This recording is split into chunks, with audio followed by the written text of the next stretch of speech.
Salve, salve, galera! Sejam todos bem-vindos aqui no canal. Para quem não me conhece, eu sou Rodrigo Martinho, está entrando no ar o meu, o seu, o nosso podcast aqui da 4Ls.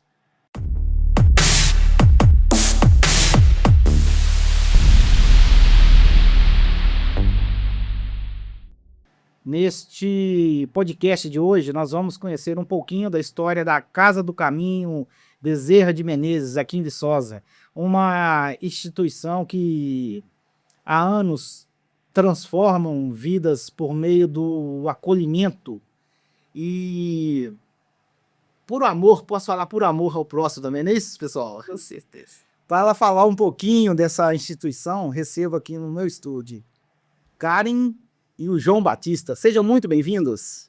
Muito obrigado, Rodrigo. Primeiro, agradecer pelo seu convite, por a gente poder estar aqui e divulgar um pouco do trabalho da Casa do Caminho, bastante conhecida aqui em Viçosa, mas ainda tem bastante gente que precisaria conhecer. A gente que agradece, Rodrigo, a oportunidade de estar aqui, né, apresentando um pouco mais da Casa do Caminho. Como o João falou, muita gente conhece, mas poderia abranger muito mais Viçosa, região, né, poder ajudar muito mais gente. Muito obrigada pela oportunidade. Pessoal, para vocês que estão em casa e ainda não se inscreveram no canal, dá essa força pra gente, se inscreve, deixa o seu like, ative o sininho, compartilhe esse vídeo e peço também vocês para ir lá na nossa página no Instagram, 4Ls Filmes, e seguir a gente lá. Nossa pergunta tradicional. Vamos ver quem que vai responder primeiro aí. Eu quero saber quem que é a Karen e quem que é o João. Bom, João, atualmente eu estou como presidente da Casa do Caminho. Eu lá estou desde a época da sua fundação. E a Karen é a nossa secretária dessa atual diretoria. Que a diretoria, de 2 anos, a gente renova. Além da secretaria, né, eu coordeno alguns projetos da casa, né, a parte mais externa aos internos, né, os projetos das mulheres e o projeto com as crianças, né, que são o projeto Sementes da Manhã, que a gente faz atividades com crianças de 3 a 17 anos, né, fazendo uma ação educativa, mas também de inclusão de arte, música, né, com um intuito também moral, ético, formando esses jovens, né, para, como diz o próprio nome do projeto, né, trazer um amanhã mais seguro, mais tranquilo para suas famílias. E também os projetos com as mulheres, que a gente atende atualmente muitas mães das próprias crianças, porque a gente trabalha, que é o Solar Maria de Madalena, e nesse projeto a gente traz atividades de oficinas, né, mas também momentos de acolhimento, como você falou, né, nosso foco maior da casa é o acolhimento. Então, a gente trabalha esse acolhimento, a escuta ativa, o apoio para essas mulheres, né? Se expressarem e conseguirem naquele grupo ali um apoio, uma amizade, né? E outras atividades da casa que a gente também tem, como agora a gente está abrindo frentes de cursos, né, para a comunidade, com oportunidade de informática, eletricista, né? E esperamos poder trazer também mais atividades que agreguem valor para a comunidade e melhore a condição de vida deles, presente e futura. Bacana, hein? João, eu acho que essa pergunta vai ser para você. Você estava desde o início. Sim. Me fala um negócio. Quem foram os fundadores e como que nasceu essa ideia? Bom, a ideia surgiu a partir de um trabalho que a gente realizava em algumas comunidades aqui em Viçosa. A primeira delas, o Carlos Dias, todos conhecem aqui no centro da cidade. E a gente fazia esse trabalho através de uma casa espírita, que era a ASEAC, uma casa espírita que existe na rua Dona Gertrudes, número 128. Então, esse grupo visitava essa comunidade. E aos domingos, aos sábados, você sempre saía com um grupo para fazer visita nas pessoas carentes. E a gente começou a se deparar com muitos problemas com álcool. Naquela época da fundação ainda não tinha tanto problema com droga. Era mais problemas com álcool mesmo. Então, Luiz Cláudio, né, professor Luiz Cláudio, que foi reitor da universidade, ele participava desse grupo, né? Ele coordenava esse grupo de visitas, e aí ele começou a pensar nessa possibilidade de a gente ter um local onde pudesse internar essas pessoas, porque acontecia da gente encontrar alguém de manhã, socorria, dava um café, levava a algum lugar, dava um banho, e quando chegava de noite você encontrava a mesma pessoa caída na rua. Então, ele teve a ideia de pensar numa possibilidade de um local para abrigar essas pessoas por algum tempo, para eles terem a oportunidade de se recuperar de uma forma mais direta, ali, mais completa. Então, surgiu a ideia, e como a gente sabe como funciona espiritualmente esse tipo de atividade, a partir do momento que teve a ideia, é lógico que aqueles que nos acompanhavam, né, espiritualmente, providenciaram para que as coisas acontecessem. Então, ele conseguiu com uma pessoa a doação de um terreno para a gente iniciar esse trabalho. Como ele trabalhava na universidade, arrumou um arquiteto para fazer o projeto, e o projeto foi feito e a casa foi fundada em março de 2001. A ata de fundação é de março de 2001. E a gente, na época, a gente iria enfrentar uma construção sem a gente ter recurso de nenhuma natureza, né? Porque a casa não tinha nome, não tinha como a gente conseguir tanto recurso de outras pessoas em geral, de órgãos públicos e tudo. Tirando a prefeitura, né, que sempre é possível a gente conseguir alguma coisa para esse tipo de projeto, que eles auxiliaram, né, com material de expansão, uma parte. Isso em 2001, né? Dando mil, né? Aí a gente começou essa construção em junho de 2001. E em abril de 2002, dia 11 de abril de 2002, a gente conseguiu inaugurar o primeiro bloco da construção. Ela seria composta de 3 blocos. O primeiro era o salão de reuniões, e onde funciona hoje a parte administrativa. Farmácia, biblioteca, escritório, né, salinhas de atendimento. E a gente ficou, nesse primeiro tempo, né, desses primeiros 2 anos mais ou menos, funcionando lá. Aí a gente usava uma salinha como cozinha, uma salinha mínima como cozinha, os outros cômodos como quartos, e o salão complementava. Algumas pessoas dormiam no salão, na época que a gente ainda não tinha a porção dos quartos. Aí começou a funcionar, e depois dali para frente a gente continuou a construção aos poucos, né? A forma de obtenção dos recursos era buscando através de amigos, através de eventos que a gente promovia, alguns jantares, né? Naquela época a gente fazia algum jantar dançante, por exemplo.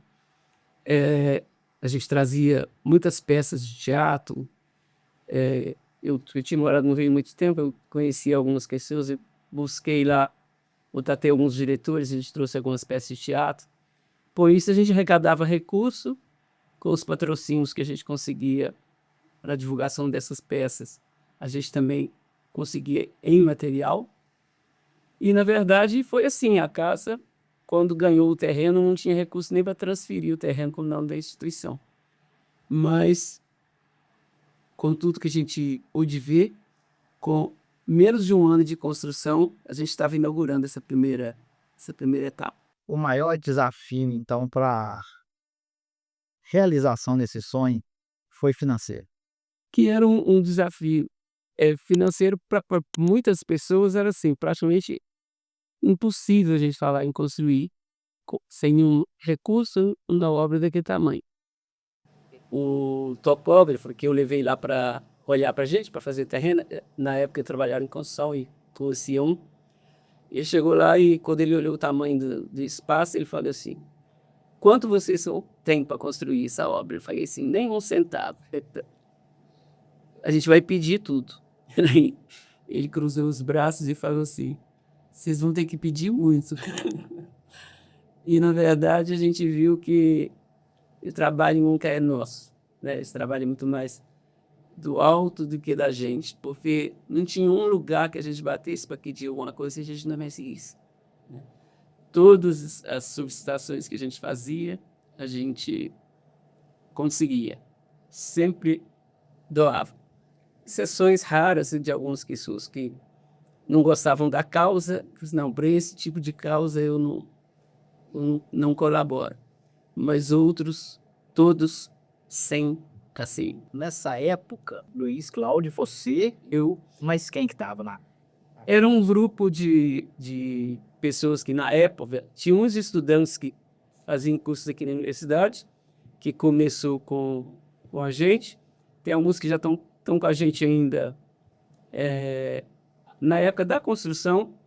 Dos que restam até hoje, era só eu, o Lárcio e o Luiz Cláudio. Depois que começou a funcionar a casa, a mulher dele veio aqui e ficou direto também. Quer dizer, ela já ajudou antes, né? Eu nem sabia, que só fui saber depois. Mas ela acompanhava o Luiz e ela passou a trabalhar lá na casa diretamente a partir da inauguração. E esse grupo de estudantes que passaram por aqui, muitos depois se formaram, foram embora e foram chegando, assim que funcionou, chegaram trabalhadores que estão lá até hoje. Eu costumo falar Casa do Caminho, mas o nome certo é Casa De Promoção e Caminho Bezerra de Menezes. Casa de Promoção e Caminho Bezerra de Menezes. O porquê da escolha desse nome? Desse nome porque, primeiro, Bezerra de Menezes foi um médico muito famoso no início do século. Também foi político, ele foi deputado.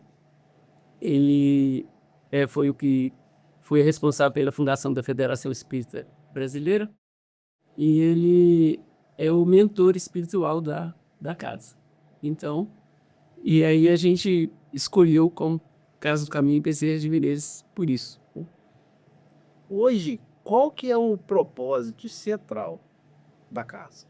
Na verdade, o propósito central sempre foi o atendimento, em primeiro lugar, dos dependentes químicos, né, que era um problema muito sério já naquela época, e depois passou a ficar muito, muito mais sério ainda de um pouquinho mais à frente. Né?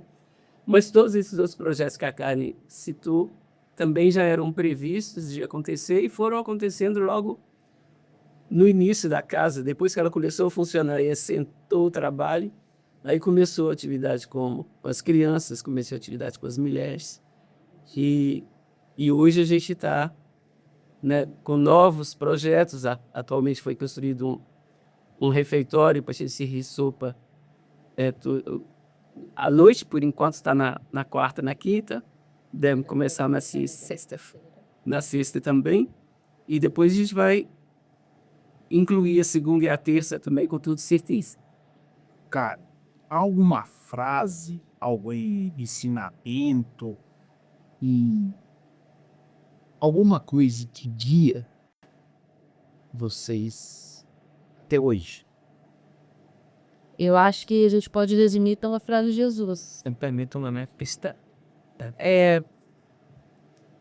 Agora me fale uma frase. Ele falou a frase. Ele falou assim, aquela frase. Eu vou parar pra pensar na frase, desculpa. Amai-vos uns aos outros. Isso. Amai-vos. Amai-vos uns aos outros está escrito lá na entrada da casa da minha. Quando você entra, na parede da frente está escrito lá, amai-vos uns aos outros. Que essa é uma frase que o Chico Xavier dizia que se ele pudesse colocar uma frase em todos os lugares que ele passasse no mundo, ele colocaria essa frase. Amai-vos uns aos outros. E aí a gente colocou lá. Hoje são quantas pessoas atendidas nessa casa?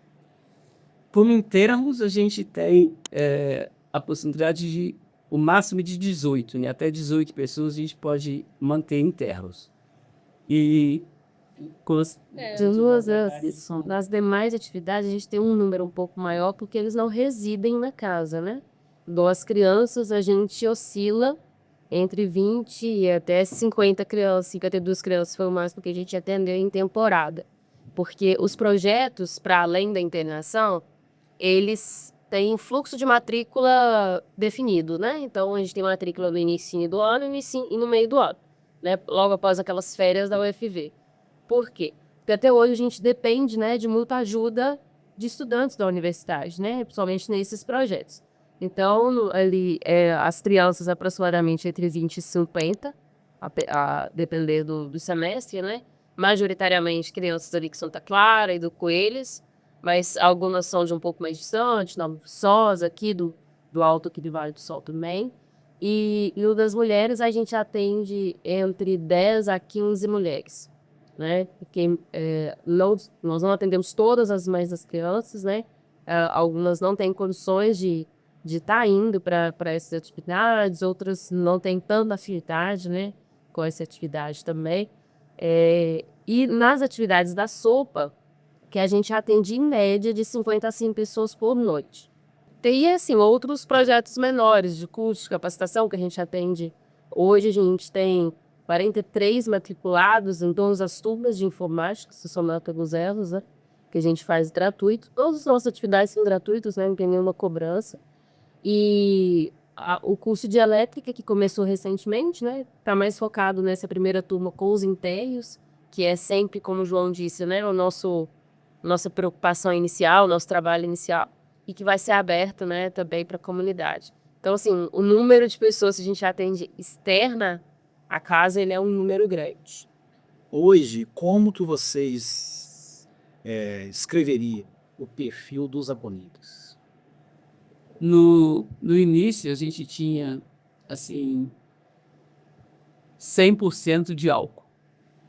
Depois, um pouquinho mais à frente, começou a surgir dependência de droga, de cocaína, de crack. E aí, no começo, a gente tinha uma certa dificuldade de receber muitos de uma vez. Então, a gente recebia, por exemplo, na época eram 11 internos, a gente recebia 2 de drogas e 9 de álcool. Aí, o tempo foi passando também, a gente foi se habituando com aquela ideia e a quantidade de demanda de dependência de droga foi aumentando. A gente foi ampliando, né? E hoje, basicamente, talvez uns 80% só com droga também. O álcool quase sempre está junto. São raros os que têm a dependência de Apenas de droga. apenas de droga. Hoje se inverteu. Uma coisa completa, Lucas. Sim. Na verdade, É porque, na verdade, os que têm problema com droga e não têm o álcool, da dependência do álcool, onde eles usam um copo de cerveja, eles acabam dentro para droga. Então, eles falam que, às vezes, precisam deixar também o álcool, mesmo que ele não tenha dependência do álcool. Porque quando ele usa o álcool, automaticamente ele vai para... Acaba funcionando como gatilho, né? Já está mais alto com o álcool e acaba se permitindo ir além da droga. Agora, na faixa etária, no início da casa, a gente podia receber adolescentes. Então, a gente recebia de 15 anos, 16. tem problemas com álcool, com droga, com 15? Com droga, tem com 12, com 11, não, com 10.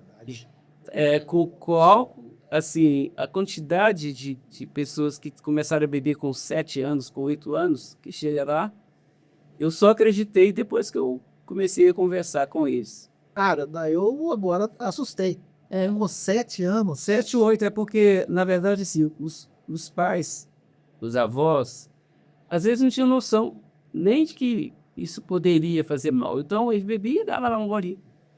Vários comentam isso. Por 7, 8 anos, meu pai me dava, meu avô me dava, eu tomava um golinho aqui, um golinho. Ele achava engraçado quando bebia um pouquinho mais, ficava um pouco tonto, né? A criança fica tonta muito, muito rápido. E aí, seguindo nessa sequência. Mas o normal, mais normal mesmo, é de 12 para frente. Tanto a bebida, quanto o cigarro, quanto a droga. E lá em cima, não sei se eu vou expressar da forma correta. Lá só aceita internação voluntária? Voluntário. É isso mesmo, acho que fala. É isso mesmo. É porque a gente não tem uma estrutura que pudesse segurar alguém lá da forma voluntária e também foge ao tipo de trabalho que a gente procura fazer. Foge aos princípios, né? Aos princípios. E se não quiser, se a pessoa não quiser, Ela sai a hora que ela... não vai ter jeito de você fazer nenhum tipo de transformação. O objetivo é despertar aquele interno para uma possibilidade de uma vida nova, conhecer coisas que ele nunca pensou, principalmente no sentido espiritual, que a casa foi fundada por um grupo espírita, então os princípios dela são voltados, né, para isso, embora ela nunca discriminasse ninguém de nenhuma outra religião, que lá a gente recebe evangélicos, católicos, ateus, né, de religiões quaisquer, e a gente sempre orienta para eles o seguinte: esta casa trabalha dentro desses princípios, mas cada um tem a sua religião, e a religião não é o que importa nesse tipo de trabalho. Para você, a religião que te fizer melhor é que você deve ficar. Então tem os que são católicos, voltam para a igreja católica. Muitos jovens já que passaram por lá, depois voltaram para o outro jovem. Outros que são evangélicos voltam para a igreja evangélica. Tem umas pessoas que falam que já teve lá, assim, a minha intenção é ser um pastor. Esse foi lá, gostou das propostas, tudo aquilo onde deu lá. Quando saiu, voltou para a igreja dele, né? E com certeza, ele, não sei se ele já é um pastor, mas que não tem bom coto, mas com toda certeza ele tem tudo para ser. Aproveitar essa linha de raciocínio, como que é o processo de acolhimento para quando chega um novo interno, né? Como que é o processo de acolhimento? Na verdade, a gente procura acolher dentro dos princípios que a gente adota na doutrina, né? O que muita gente estranha lá é que é o único lugar que alguém chega e ele é recebido com um abraço. Seja lá de que forma ele chega, ele pode estar sujo, ele pode estar da forma que for, pode estar drogado, pode estar alcoolizado. A gente sempre procura dar para eles esse tipo de acolhimento, para ele se sentir realmente à vontade naquele ambiente, né? Porque se a pessoa não tem esse tipo de acolhimento, às vezes nem fica. Outro dia chegou um lá e na hora que ele conversou comigo, eu atendi lá na recepção, quando chamei lá dentro, ele falou assim: eu já fiquei pela forma que você me acolheu. Meu pai tinha me levado num local onde eu cheguei, a forma que o cara chegou falando para mim, eu falei, não fico aqui. Não tinha a menor condição de eu permanecer naquele ambiente com aquela quantidade de coisas que ele jogou em cima de mim. Não é esse o propósito, né? Lá a gente entende que são doentes. E doente se tem que tratar como doente. Não dá para a gente cobrar de uma pessoa que é doente alguma coisa que você cobra de alguém que não tem nenhum tipo de doença. É uma doença que Traiçoeira mesmo. É uma doença difícil de se lidar. É uma doença realmente pesada, né? Porque a gente vê que, na maioria dos casos também, quando eles terminam o seu processo de tratamento, às vezes não tem um acolhimento no lugar que ele vai, a família muitas vezes já abandonou, às vezes não tem a quantidade que depois, quando termina em Sáparas, não tem para onde morar, que a gente começa a recomeçar uma vida muito grande, né? E aí, às vezes, com a dificuldade de trabalho, junta uma coisa, falta aqui, falta ali, quando a pessoa vê, às vezes recai muito por isso. Pessoal, será que é só eu que está mostrando nesse bate-papo? Até você que está acompanhando a gente e ainda não se inscreveu, se inscreve aí, deixa o seu like, ative o sininho. Fazendo isso, o YouTube entenderá que o nosso conteúdo está sendo satisfatório e passará a distribuir para mais usuários. Voltando aqui, tem que pedir o pessoal que acompanha a gente para se inscrever no canal, né? Hoje, como que é a rotina dos apolídeos? Então, dos internos, né, eles fazem algumas atividades fixas ao longo dos dias, né, da semana. Todos os dias eles acordam, tomam café, eles têm uma atividade, a primeira atividade deles é a frase. Todas essas frases, cada dia uma frase diferente, né? E elas são baseadas, né, nos princípios da casa, frases de Jesus, frases de pensadores, que trazem também sempre esse cunho moral, ético, de acolhimento, né? Religioso também. Depois eles têm um intervalo até às 11 da manhã em que eles fazem outras atividades, eles leem, tem uma bibliotequinha na casa, então eles fazem leitura, eles fazem artesanato, ficam mais livres. Aí às 11 da manhã eles fazem a música, uma atividade bem parecida também, que essa mencionada, uma música de cunho com pensamento, com uma atividade que eles reflitam, né, sobre a vida como um todo, sobre o problema. Todas as atividades trazem ele, né, para essas reflexões. Eles fazem a música e tem uma leitura associada à música, né, que traz essa reflexão junto, né, sempre acompanhado de uma pessoa voluntária da causa, né, que faz essas atividades, uma equipe grande, relativamente grande, para esse suporte. Depois eles almoçam, também tem esse intervalo inicial da tarde, né, para eles fazerem atividades mais livres. E depois eles têm a parábola,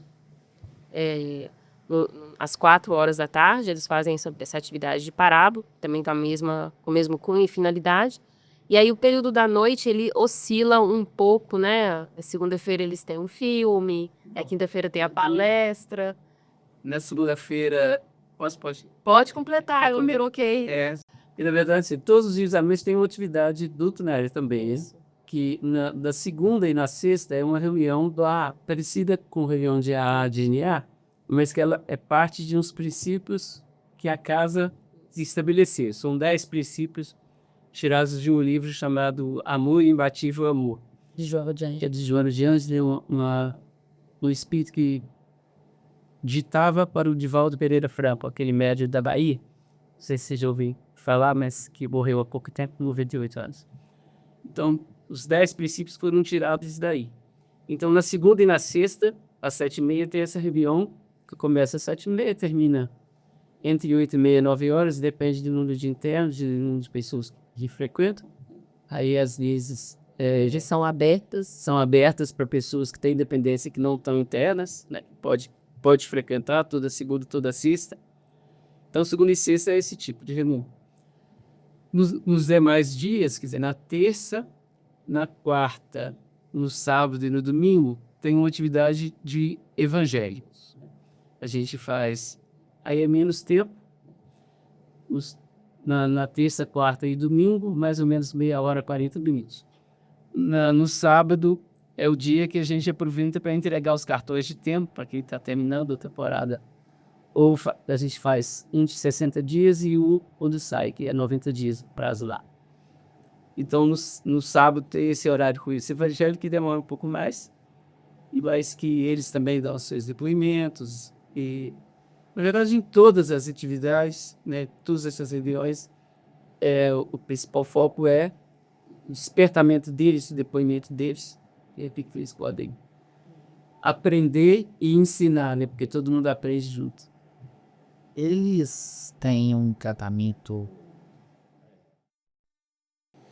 psicológico também? A gente tem um convênio com a Viçosa. Eles fazem um trabalho com... Normalmente tem o coordenador do curso de psicologia. Ele concentra no último período dos formandos lá o trabalho de mais prático, o que eles fazem lá na casa. Então ele acompanha, coordena, né, faz coisas dinâmicas e atendimento individual. Agora que está tendo uma quantidade maior de estudantes, está dando as para eles atenderem individualmente, ou pelo menos de 2 em 2, dependendo do tipo de atividade que eles estão fazendo. Toda semana eles vão lá, né? Tem algumas pessoas também que são psicólogos que auxiliam lá, que também quando tem necessidade mais específica, tem uma psicóloga voluntária lá que também sempre atende alguns que precisam mais. Tem uma que trabalha na reunião da família, que quando a gente tem uma dificuldade também maior com o ITM, ela também, às vezes, atende. Mas a gente tem com esse tipo de suporte. A casa mesmo não pode oferecer esse tipo de trabalho, porque a gente não querer como cobrir os custos desse profissional. Tem alguma atividade voltada à autoestima, integração social? Todas, Todas essas. todas as atividades trazem esse despertar deles, né? De se sentirem acolhidos, de se sentirem com a autoestima renovada, né? Eles têm, igual o João falou, todos, em todas essas reuniões, eles têm voz e fala, né? Trazem, né, os sentimentos deles, o que os levou ao uso, né, do álcool ou da droga, e tem esse momento de acolhimento em todo momento, não só nas atividades, né? No Tudo da Casa é esse, é todo momento trazer esse despertar deles, né? Proporcionando atividades para além dessas, tem horário definido. Como, por exemplo, agora o curso de eletricista, né? Que traz esse intuito de trazer uma capacitação, uma atividade que leve eles a ter uma perspectiva de futuro melhor. Com o passar do tempo, que impacto mental vocês percebem assim, esses aporidos? Qual que é o impacto mental que... É muito grande, né? Na verdade, assim, quando eles chegam, normalmente eles são quase sendo, o uso é muito prolongado, e às vezes eles estão assim, tem uns que você olha e fala assim, será que ele vai conseguir, nesse tempo, tá tranquilo? Aí a gente percebe que a desintoxicação física ela é relativamente rápida, né? Com um mês, normalmente eles já estão com a cabeça mais tranquila. Também no primeiro mês, às vezes tem muitos que não conseguem acompanhar muito bem ou aproveitar muito bem aquele tempo e que estão ali ouvindo, mas logo melhora bastante. E primeiro que a gente conversa muito, não? A gente usa sempre nos momentos que a gente tem, os sábados de manhã tem alguns voluntários que a gente senta individualmente com cada um deles, bate papo, procura saber como é que conhece as situações familiares que alguns a gente não teria condição de passar nenhum desse daqui que eles passam. E a gente procura, e o que a Karen falou, né, levantar a autoestima deles é o que a gente mais quer, né? Todo tempo. No menos conciliar é o melhor remédio. Tem um trabalho muito grande já também de artesanato, que a gente já teve lá, assim, muitos artistas que passaram por lá. Ao longo desse tempo, às vezes chega gente que nunca mexeu com nada e sai de lá com material para fazer uma exposição, se quiser. Assim, de gente que tem habilidade para mexer com madeira, para mexer com pé de sabão, para mexer com... Agora, por exemplo, a gente tem um rapaz lá que ele tem uma facilidade para fazer bicicletas, miniaturas, biscuit. Ele já fez uma infinidade de coisas nesse período que ele está lá.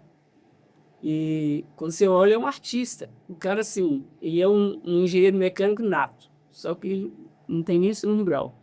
Mas ele desenvolve um projeto de uma bicicleta e constrói a bicicleta e faz ela funcionar. E os trabalhos que ele faz aí, pega uma Xerox, pela Xerox ele desenha projeto. Ontem ele mostrou, assim, olha só, esse aqui já está prontinho, esse projeto que é isso. E ele pega aquelas coisas e depois você olha as bicicletinhas. Vou te mostrar uma foto de um dos que ele fez, que numa foto aqui. Teve um rapaz que esteve lá há muito tempo atrás que ele aprendeu a fazer violão. Ele olhou, falou assim, eu vou fazer um violão. Ele era eletricista, ele une habilidosíssimo. Aí eu falou assim, eu acho que não é difícil fazer um violão.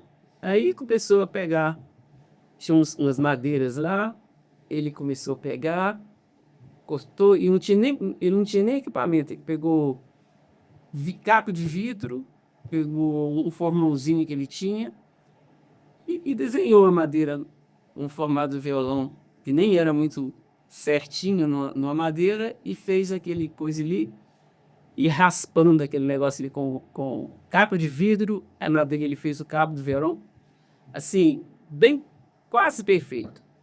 Aí ele falou assim, não, ué, eu consigo fazer melhor. Aí eu arrumei um Pat, que era aqui, raças colunas, que faz violão. Eu fui lá e ele falou assim, eu tenho uns materiais aqui que não vai dar para eu usar. Aí eu me deu umas folhas, e aí eu levei para ele. Disse, agora dá para fazer um. Aí pegou, comprei uma fita de madeira na madeireira, e ele fez um violão, assim, quase perfeito, né? Quando ele teve dificuldade na hora de fazer a escala, assim, aí ele fez, não funcionou bem. Aí eu busquei, acho que é Lúcio, que era um menino que mora até aqui embaixo. Sim, outros dias. Aí eu levei o Lúcio lá, eu falei, seu Lúcio, vamos lá comigo de você. Esse é o Nínive. Aí chegou, aí olhou, viu que ele tinha habilidade, falou assim, vou fazer para você esse escala. Aí o menino falou assim, não quero que você faça, eu quero que você me ensine como é que faz. Porque eu vejo violão desse tamanho, desse tamanho, desse tamanho. Então, esse cara, se for fazer para mim, para esse violão, vai servir para todos. Aí ele falou assim, tá bom. Aí ensinou para ele fazer. Até ele sair de lá, nos 2 meses que era na época, ele fez 3 violões. Depois ele continuou fazendo violão. Ele saiu daqui da cidade, fazia violão e vendia. Perfeito. Aprendeu a fazer. Nunca tinha pegado nisso, né? Hoje ele... Eu não sei, ele sumiu, a gente perdeu o jeito. Poderia, com toda certeza. Eu não sei como é que ele está hoje, porque em muitos anos que ele mudou de cidade e a gente perdeu o contato. Mas é o que a gente fala, que a gente está vendo essa vida pelos nossos princípios. Ele trouxe esse conhecimento, com toda certeza, de vidas passadas. Com certeza. Ele tem aquela habilidade toda para fazer. E isso a gente vê que realmente a pessoa já trouxe, sim, mas já tinha feito dom e já foi desenvolvido anteriormente. Uma curiosidade aqui. Alguma ex-interna já voltou para se voluntário lá. Ai, Vários. é voluntário ainda, bem o Zé Mauro Sim. ainda é voluntário. Tem vários que voltam para o trabalho como voluntários ou que trabalham em outros lugares que não seja na Casa do Caminho, né, mas que continua. Ontem mesmo não me ligou dizendo que só convidando para ele lá no trabalho que a gente está fazendo em Teixeiras. Ele falou assim, não, eu não posso porque eu estou ajudando no NA daqui de Viçosa e eu assumo um compromisso com ele de trabalhar 2 vezes por semana. Aí acho que é toda quarta e toda sexta.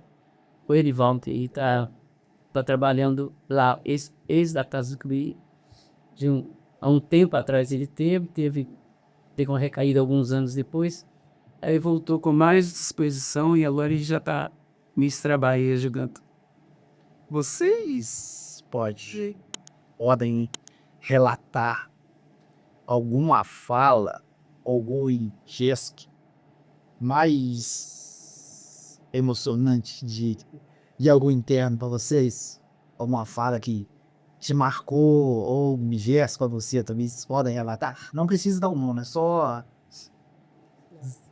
Na verdade, são tantos para a gente lembrar.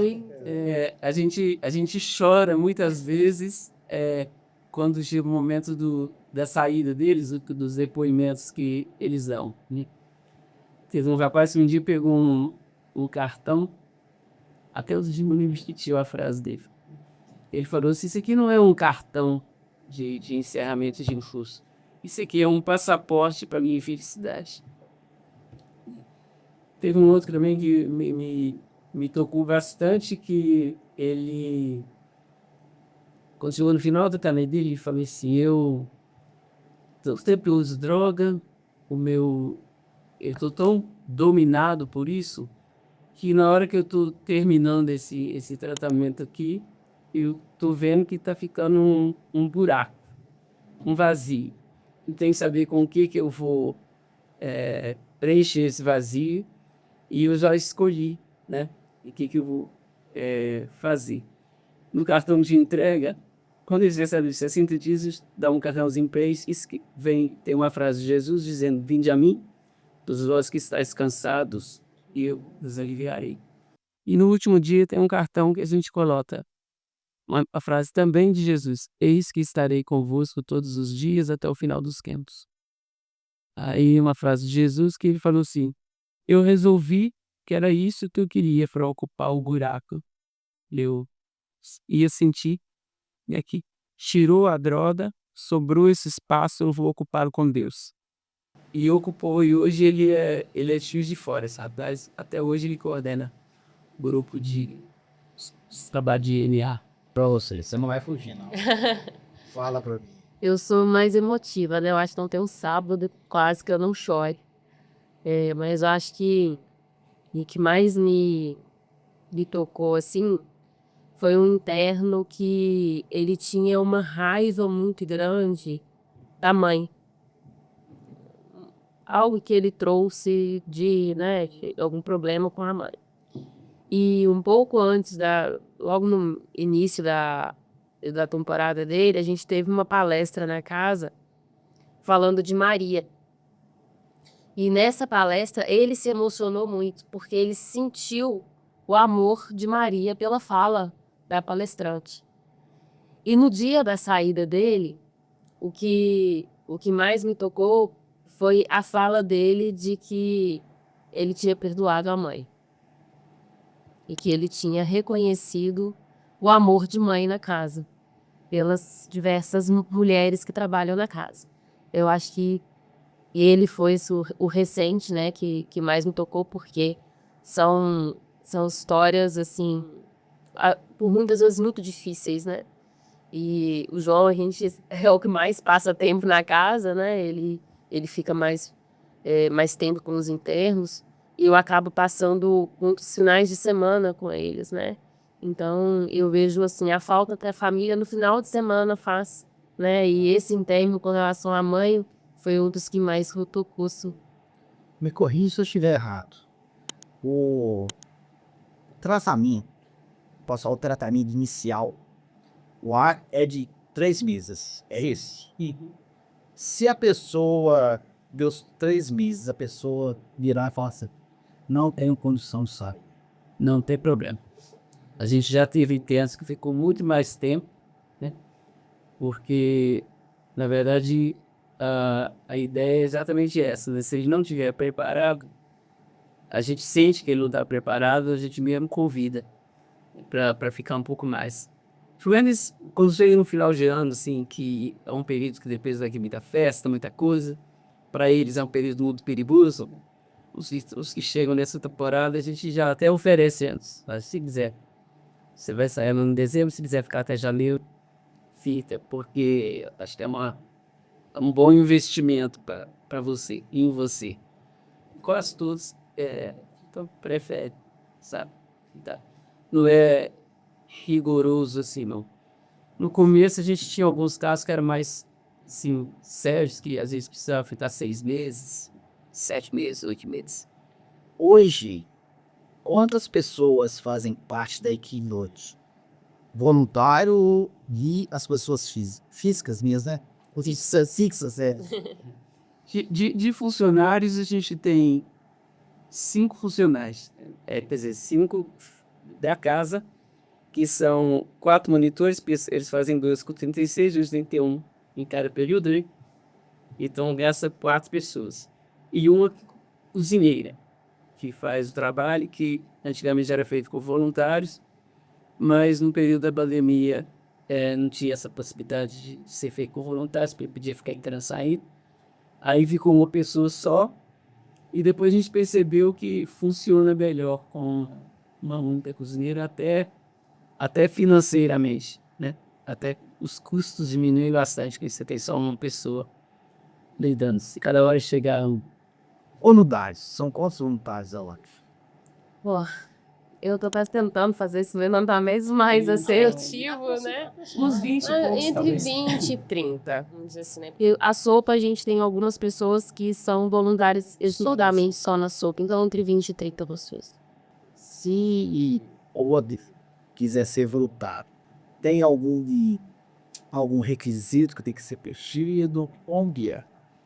Normalmente a gente convida para ir lá, e é para visitar, para conhecer, para passar um tempinho acompanhando as atividades que são feitas é como se fosse um treinamento, né, que a gente vai passando através daqueles que já estão lá há mais tempo, né? Então, se é para fazer uma atividade de uma frase do dia, você precisa ter um pouco de conhecimento, né, dos pensadores posto falados, do evangelho que a gente costuma pregar, dos livros que são citados ali, né? Aí a pessoa, tendo um pouco de conhecimento, ela rapidamente domina. A atividade da parábola é mais fácil porque já vem uma historinha com um fundo moral, que você faz a leitura com eles comentam, eles se identificam ou não, e a pessoa acompanha ali e faz, né? Outros tipos de atividade que às vezes é muito interessante é no sábado, a conversa com eles mesmos, esse bate-papo, até as quais a gente tem voluntários que podem sentar, estão lá mais presentes, que podem sentar e vai ter um papo com eles, é também sempre muito bom. Tem o trabalho da sopa, que está sempre, né, demandando muita gente, e das crianças que também... Tu é carente, por exemplo, de homens, Rodrigo. Né? A figura masculina, ela é muito importante nesse período, né, de repelimento de formação dessas crianças, dos adolescentes, e a gente é muito carente de apoio, né, masculino para essas atividades. O puro brincar, por exemplo, jogar uma bola com eles, né, a gente tem essa carência, mas também tem outras atividades, como o bazar, né, que demanda também um volume de pessoas para organização, para coordenação no dia. O bazar a gente criou ele justamente para criar fundos para sopa, né, e para alimentação das crianças no sábado, né, então elas tomam café e almoçam lá para gente.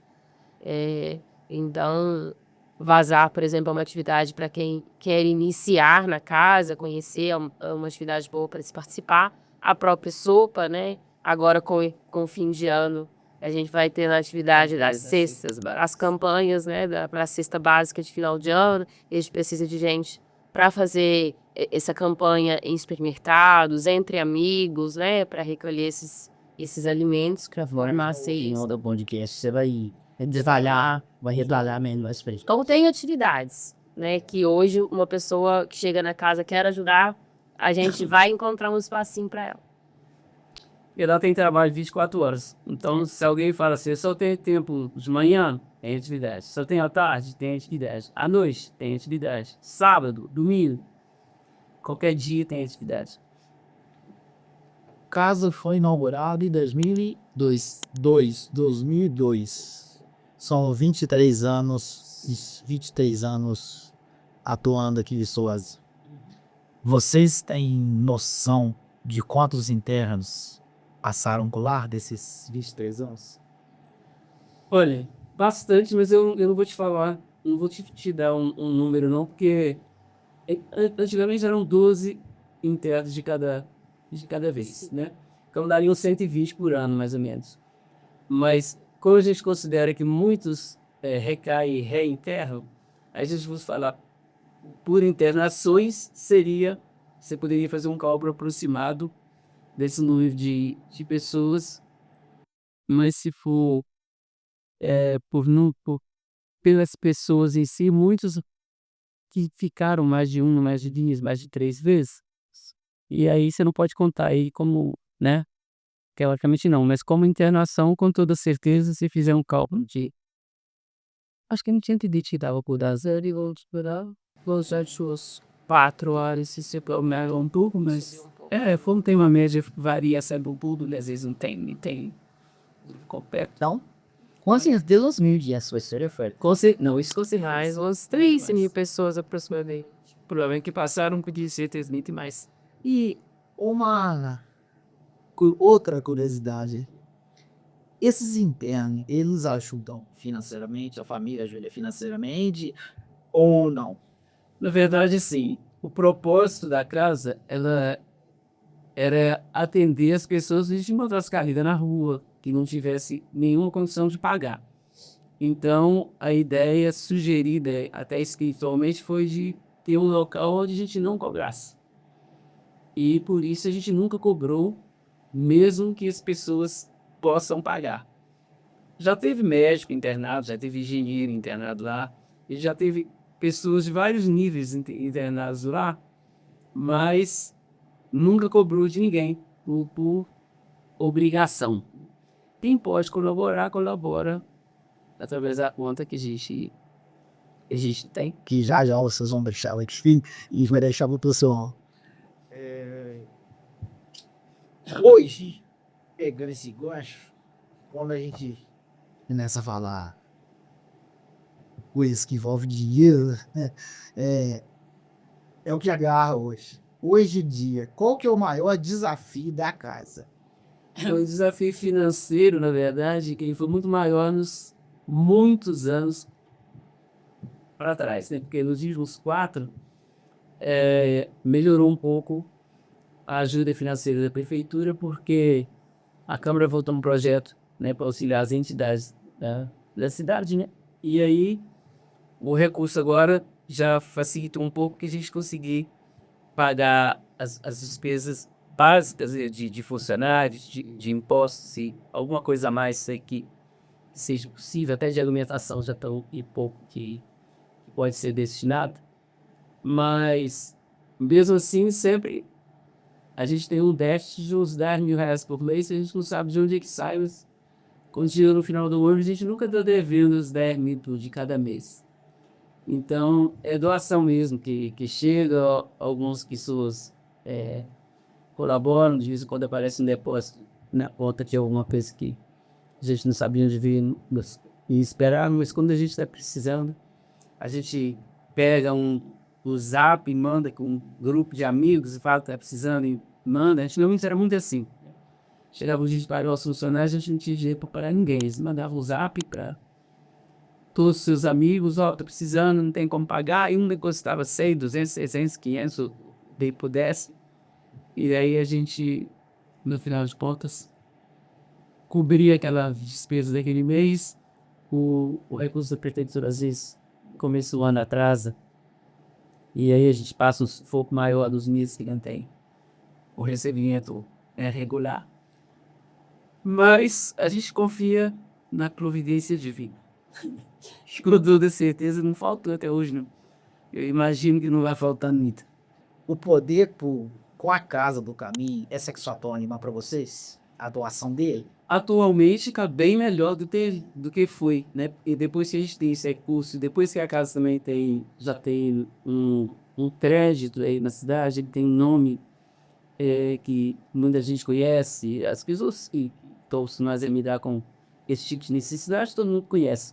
Então já dá para a gente conseguir algum projeto, tanto esses projetos a gente conseguiu para construir o refeitório, por exemplo, que foi os Mônaco, passaram aí. E outros também que em saída aí para a gente conseguir estruturar lá essa parte que a Karen pode falar melhor dos treinamentos. Então já facilitou um pouco, né? Existe essa possibilidade de a gente conseguir algum recurso para algum tipo de projeto. O problema é que os recursos que normalmente são públicos, eles têm que ser determinados para alguma finalidade, né?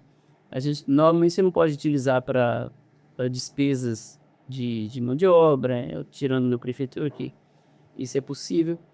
E não dá para você direcionar para qualquer coisa. Você quer fazer uma reforminha aqui, uma coisa aí. Aquelas coisas básicas do dia a dia, normalmente não dá para a gente usar esses tipos de projeto.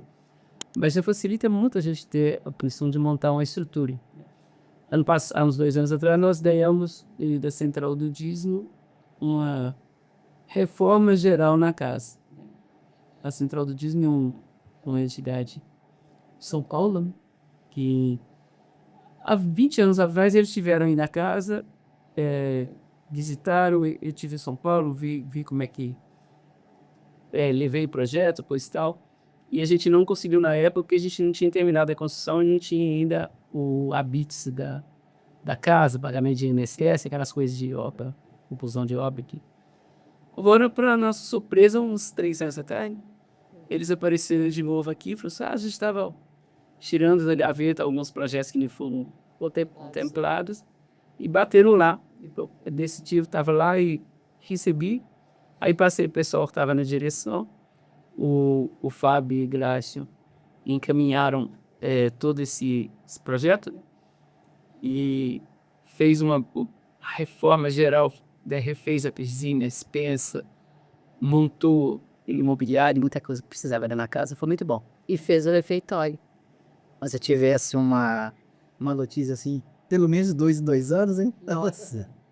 Pessoal, para vocês que estão assistindo a gente e ainda não se inscreveram, ajuda a gente aí, se inscreve, deixa o seu like, compartilha esse vídeo, passa para os amigos, para os inimigos e vai lá também na nossa página no Instagram, 4L Studios, e segue a gente lá. Hoje, a Casa do Caminho, como que ela é vista pela população de Viçosa? Eu acho que a população ela tem um respeito muito grande pela casa, né? Como o João falou, qualquer coisa que a gente precisa, a gente tem um crédito em Viçosa, né? Mas ainda tem muita gente que não conhece a atividade da casa, não sabe que nós temos atividades além da internação com os internos, né? Ou então só conhecem a casa como um centro espírita, né? Porque além da casa, também tem associado a ela o centro espírita, que é o Centro Espírita Chico Xavier. Então, às vezes conhece uma parte dela ou não conhece como uma casa de promoção, com tratamento com os internos, que é o que é mais comum na realidade, né? Mas a casa é muito, vamos dizer assim, a recepção das pessoas de Viçosa, ela é muito boa com a casa, né? Eu trabalho mais com a população, vamos dizer assim, né, do entorno, tem sempre um carinho muito grande, né? O João falou, tem as visitas no Carlos Dias, a gente sente esse calor da população, né? Que reconhece e que tem esse carinho, esse respeito muito grande pela Casa do Caminho. Outra curiosidade. Hoje, qual que é o custo mensal da Casa do Caminho hoje? Quero te perguntar qual que é o custo mensal da Casa do Caminho e também quanto que o interno gasta por dia, por mês. Quanto que ele custa? Quanto que ele custa, quanto que ele custa por mês. Tem esses dados? Não. Puxi, para agora, hein? As Dobrarias, fez o cheiro. Eu nunca tive muito essa preocupação, não, sabe? Porque como a gente trabalhou a vida inteira com muito pouco recurso, né? A gente trabalhava sem coisa, era o custo por interno era muito pequeno, era muito baixo, né? Hoje a gente tem uma doação da prefeitura de São 50 mil ao ano. Você pensar em 150 internos no ano? 12 mil reais mais ou menos por mês é o que vem da prefeitura, né? Se a gente considerar talvez os 20 mil reais por mês seria o que a gente gastaria. O interno não fica por menos de, por mais de R$ 1.000, não tem jeito que a gente não teria como comer. Mas é muito pouco, o custo é muito baixo para a quantidade de interno que a gente mantém e pelo trabalho que é realizado. Porque a gente acaba recebendo recursos, né, extras de algumas pessoas. A doação mensal é muito pequena, a gente não chega a R$ 3.000 por mês de doação de pessoas que têm um depósito fixo, que chega no final do mês, desconta R$ 50, R$ 100, 200 ou o que seja. Isso a gente nunca conseguiu um número de doadores que pudesse dar essa tranquilidade de se não ter esse déficit dos 10 mil que eu te falei que às vezes chega. E aí a gente precisa correr atrás para conseguir cobrir. Ô, Clary, vamos falar um pouquinho agora dos eventos. Bom, o Bazar a gente começou ele no início desse ano, né? Com doações nossas mesmos ali dos voluntários da casa e com esse intuito, né, de o valor do bazar ele possibilitasse que a gente mantivesse a sopa pelo menos um dia na semana, né? Essa era a intenção. O refeitório estava pronto, tinha sido inaugurado, então a intenção inicial era essa, né? Mas, igual o João falou, a gente tem essa meta de poder fornecer a sopa todos os dias, pelo menos, né, de segunda a sexta-feira. Hoje ela é fornecida na quarta e na quinta-feira, e a partir das 7 da noite, né? E Além disso, o bazar ele propicia a alimentação das crianças, né? O almoço das crianças no sábado, que é o dia que elas fazem atividade. Mas além da nossa contribuição, a gente sempre pede a contribuição de amigos, né? Da população que possam, principalmente roupas masculinas, Rodrigo. É muito difícil o homem doar roupa, né? Mas também é o que mais é procurado. E quem tá ouvindo, quem tá assistindo esse podcast, quer fazer uma doação, quer doar alguma roupa, alimento, dinheiro, o que tem que fazer? Se for roupa, né, a gente peça que seja roupas em boas condições de uso para venda ou para doação mesmo. A gente separa boa parte das roupas que a gente recebe para doar. E se for alimento também, roupa ou alimento pode ir até a Casa do Caminho, como já falou, tem funcionário 24 horas, né? Então pode estar indo, principalmente em horário comercial, de preferência, que vai poder estar deixando essa roupa ou esse alimento. Agora no final do ano a gente tem a distribuição de cestas básicas, né? A gente tenta distribuir um mês relativo, vou deixar o João falar. E também tem o jantar fraterno que o João vai falar. E doação financeira, a gente tem uma conta de doações, né? Que o número a gente vai deixar aqui com você para fazer esse repasse pro pessoal. Primeiro, fala para quem está em casa, endereço, tudo certinho lá da casa da mamãe. Deixa o João falar o endereço um pouquinho. O endereço lá é Rua Raimundo Albino Moreira, 41, bairro Santa Clara. Subindo pelo Morro do Cruzeiro ou subindo pela Rua do Campo do Atlético. Lá embaixo sai no mesmo, é a mesma direção. Do outro lado da praça começa essa rua Raimundo Albino Moreira. E a Casa do Caminho tem, tirando uma construção de uns 2 predinhos, é a próxima casa. Mas lá em cima todo mundo conhece. Questão de doação em dinheiro. Doação em dinheiro a gente faz através de uma conta no Banco do Brasil, que você vai poder deixar. Sabe ela de cor aí ou não? Eu sei que é aquele 647, mas não deixa lá pra fora. Deixa, enquanto o João fala eu olho aqui. Deixa eu te falar, então, do que a gente faz no final do ano, que é um trabalho de arrecadação de cestas básicas que a gente distribui para as comunidades que a gente auxilia. Todo ano a gente tem distribuído na faixa de 550, 670 cestas, né, em dezembro. Depende da quantidade que a gente arrecada. Nos últimos anos sempre foram acima de 500 cestas básicas que a gente distribui. No Carlos Dias, na Nova Viçosa, das Pilhas, o pessoal que é assistido pela casa. E isso é o que a gente pede muito auxílio nessa época do ano, porque é muito... auxilia bastante esse pessoal que chega às vezes no final do ano e não tem em recurso. Fala um pouquinho, como que é esse trabalho com as comunidades, então? Na verdade, o trabalho começou com uma comunidade específica, que foi o Carlos Dias, né? Então, nessa época, a gente distribuía lá no Carlos Dias, e até hoje a gente distribui pelo menos umas 620 cestas, mais ou menos, só naquela comunidade que a gente já conhece.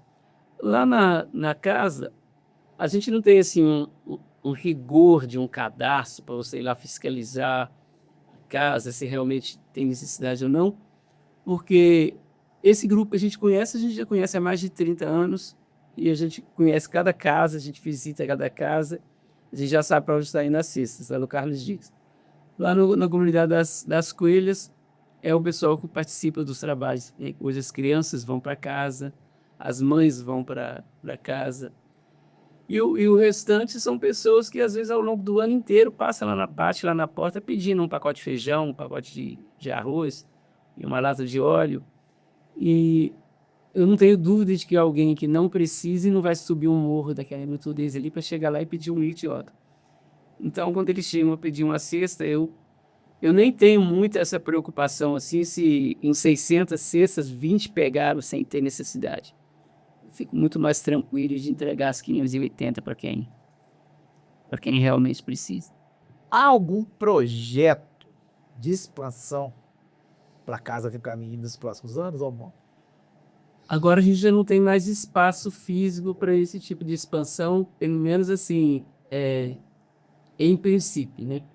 Eu digo em princípio porque quando eu lembro do tamanho da estrutura que foi feita no primeiro bloco, eu nunca entendi muito bem por que os engenheiros carregaram tanto nas ferragens da parte inicial da construção. Eu me lembro quando a gente ia comprar material, todo mundo perguntava: vocês estão construindo pontes? Porque a quantidade de ferros de 25 que eles pediam, que é um tipo de ferragem que nem em grandes obras a gente usa muito, e lá foi feito assim, né? Então eu disse que se fosse preciso fazer um estudo para aumentar mais uns 2 andares ali, não teria problema nenhum. Ou tenho certeza que não. Por enquanto, a gente não tem espaço mais para isso, né? Lá embaixo a estrutura deu, se quiser fazer a mesma da pode, né? Mas a gente não tem terreno mais para isso. Oi, João. A não ser que a gente compre a casa do lado. Oi, João. A sensação que eu tô tendo aqui, tanto quanto da Kali como a sua, e em especial da sua, que você se emociona quando a gente toca algum assunto, em algum assunto específico. Dá pra ver no seu semblante. Eu pergunto, hoje, se você pudesse realizar um sonho de imediato, que sonho seria esse?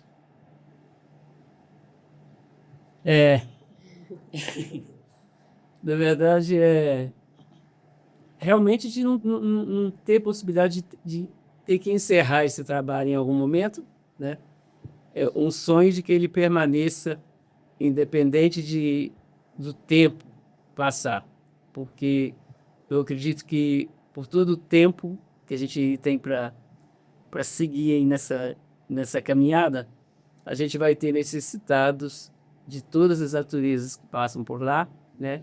E esse tipo de trabalho que é feito com comida resquinco, a gente sempre ouviu dizer, né, que é um trabalho parecido com o que se faziam os leprosos na época de Jesus. Todo mundo tem horror a comida resquinco. As pessoas têm medo, tem rejeição, tem tudo. E a gente, quando senta para conversar com um daqueles meninos, e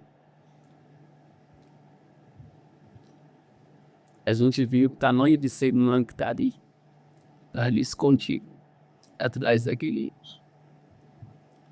tendo cocaína, daquele trato. Isso é o que a gente tem que entender por isso. Principalmente o me encontra. Depois de algum tempo, pessoas passaram por lá e que tal, né? Com a vida renovada. Semana passada mesmo eu estive em Teixeiras e entrei numa loja para comprar um produto para colocar nas plantas. Aí o rapaz chegou para mim e disse: você não está me conhecendo? Eu olhei e falei assim: eu não vi sim, mas eu não estou me lembro bem. Ele falou: eu passei lá. Era a casa a minha 10 anos atrás e mudei a minha vida. Isso que eu espero, tá? Que a gente poder continuar. Se deixar o João se recompor um pouquinho, você tá mais nova um pouquinho, esses esperados.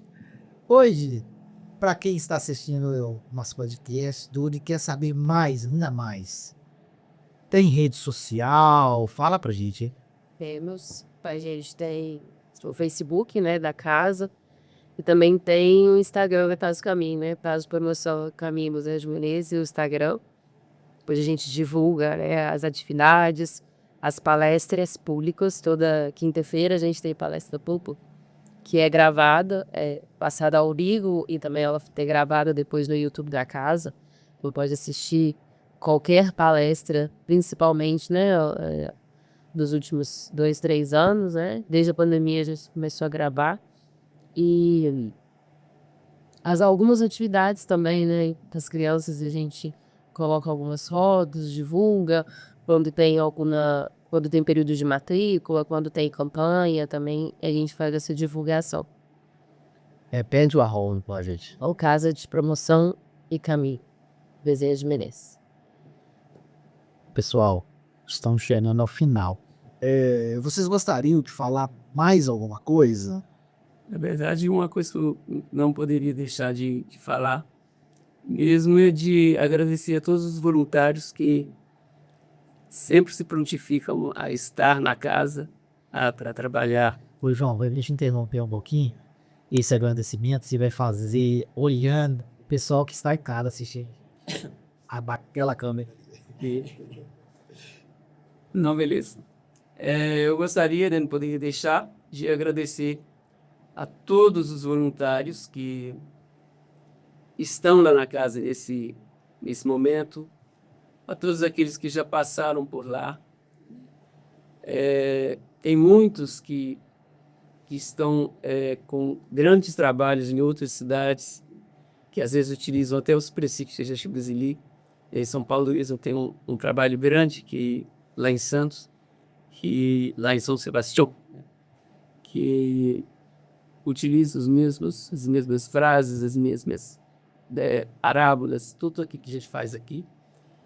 Então, todos esses voluntários, e lembrar daqueles que trabalharam lá e que hoje já não estão mais com a gente, nem são alguns que passaram, que marcaram muito a nossa vida, né, como em Giovanni, como a Sidoca, como a Cleusa, com o Regimundo, não tenho certeza por especial alguns, mas a quantidade de internos que passaram por lá e que também transformaram suas vidas e que morreram na sobriedade. É muita coisa que a gente tem para agradecer. Então, agradecimento é a palavra. Karen. Eu gostaria de convidar, realmente, quem não conhece a casa. E né, a gente tem um trabalho lindo também, que são os florais de Caxambu, que atende voluntariamente e gratuitamente qualquer pessoa. Né? A gente tem atendimento gratuito para os florais e homeopatia, né?